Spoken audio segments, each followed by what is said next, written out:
আজকে বিএনপি পুরো ইউটার্ন, ক্ষমতার জন্য পুরা ইউটার্ন।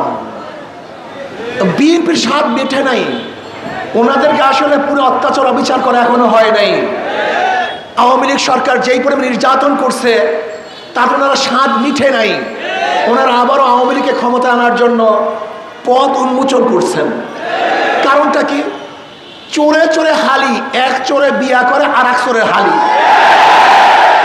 এই 53 বছরে এরা সিন্ডিকেট করে বাংলাদেশকে লুটপাটের এক মহাসড়কে পরিণত করেছে। এরাই চাঁদাবাজি করেছে, এরাই দখলদারি করেছে, এরাই জুলুম করেছে, এরা অত্যাচার করেছে, এরাই খুন করেছে, এরাই ধর্ষণ করেছে। জনগণকে ঐক্য হতে হবে, জনগণকে ঐক্য হতে হবে। যেই দলের মধ্যে চাঁদাবাজ আছে, যেই দলের মধ্যে খুনি আছে, গুণী আছে, দুর্নীতিবাজ আছে, তাদেরকে সাপোর্ট করবেন না, তাদের দল করবেন না, তাদেরকে ভোট দেবেন না।